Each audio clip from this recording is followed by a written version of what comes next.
goal is to show you that this $35 computer provides some kind of value to you by being an appliance of some kind.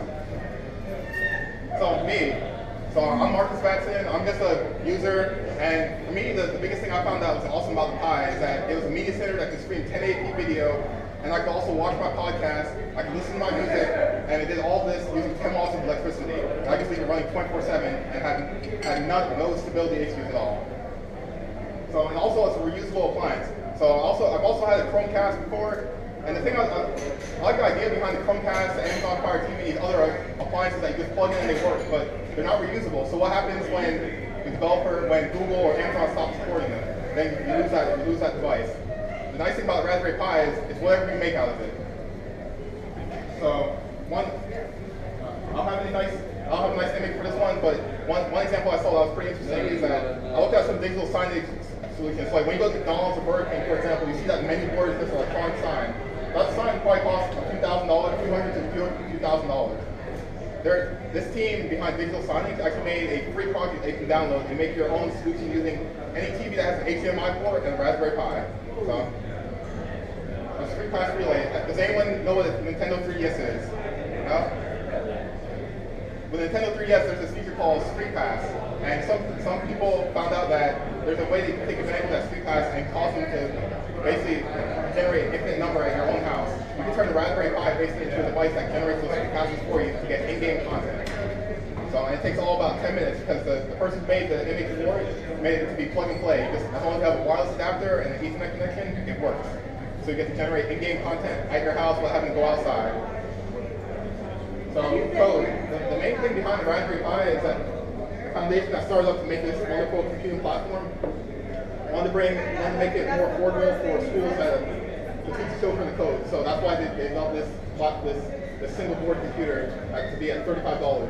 And even though they released a new one that's basically 6 times better, they kept the price at the same price point as the old one.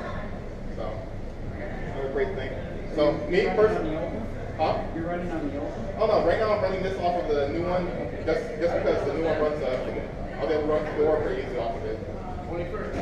So, the thing I mainly use it for, media center. For me, that was a big thing that instead of having to turn on my desktop every time I want to do something, I can leave this little tiny computer plugged into my monitor at home, just running 24/7, and I just turn it back on and switch the inputs. I can continue resuming watching my videos. I have some of my podcasts set up to them.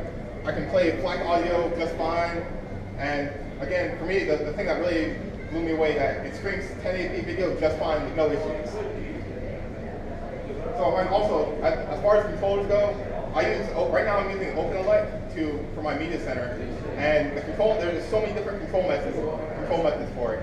So, for example, I got a IR remote that has a USB receiver. It works with that. If your TV has HDMI and a feature called consumer electronics control, you could probably even use your remote control that already comes with your TV to control your media center with Raspberry Pi with no extra setup. And then also there's apps for your phone. You can even start a browser through your laptop, or you can just use a keyboard and mouse. So the control method is limited to what you're thinking about. So and the plugins. If there isn't a plugin out there, you can make it easily, but there probably is a plugin for something that you want. So that's the media center that runs on top of it. So that's all I really had to show up for the Raspberry Pi. I just wanted to show y'all that Raspberry Pi is a viable platform besides just learning how to code. You can do other things with it too. For the most part, you're only limited to what you can do with your imagination. One person was telling me that they're working on a project with the Raspberry Pi to, has anyone heard of Lego Mindstorm? So it's a nice piece of kit, but it also costs a decent amount of money to get started. Someone's been looking at, there's a project out there that's looking to replace the Mindstorm controller with a Raspberry Pi. So now you just swapped out a $200 controller that's proprietary by Lego into a $35 computer. So thank you for your time, and are there any questions out in the crowd? Why don't you show some? Huh? Show some. Okay. I have another one I can actually pass around. So here, this is the Model B+. That's one I actually use at home at the media center. I have a 64 gig micro SD card inside there, and I keep all my videos on there locally. So the way I use it is that whenever I want to watch new videos, I just SSH into it and copy videos.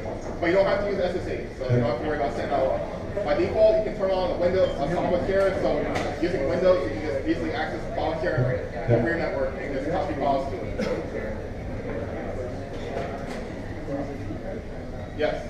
So, you're running Linux on your Raspberry Pi. Has anyone gotten like Windows Edit or anything like that on there? I haven't really taken a look at Windows Edit because I'm like, why do I want that blue piece of software? What's the memory? Flash memory or? Oh, yeah, for the memory, it's using a micro SD card. So, because I like to go overkill, I have 64 gig micro SD card in that one and 32 in this one. So, any other questions? Any questions in the back? No? All right. Thank you very much. Thank you for your time.